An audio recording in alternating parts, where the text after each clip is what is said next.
Hi my dear kids. இந்த வீடியோவில் க வரிசை சொற்கள் பார்க்கலாம்.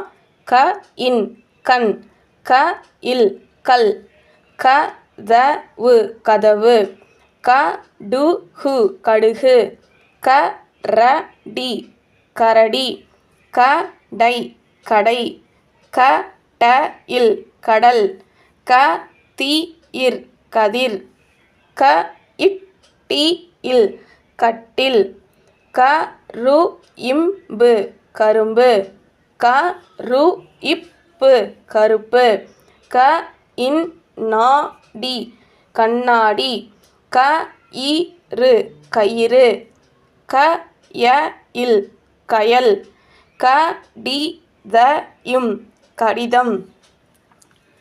தமிழ் எழுத்து கூட்டி வாசித்து பழகக்கூடிய குழந்தைங்களுக்கு இந்த வீடியோ ரொம்ப யூஸ்ஃபுல்லாக இருக்கும். ட்ரை பண்ணி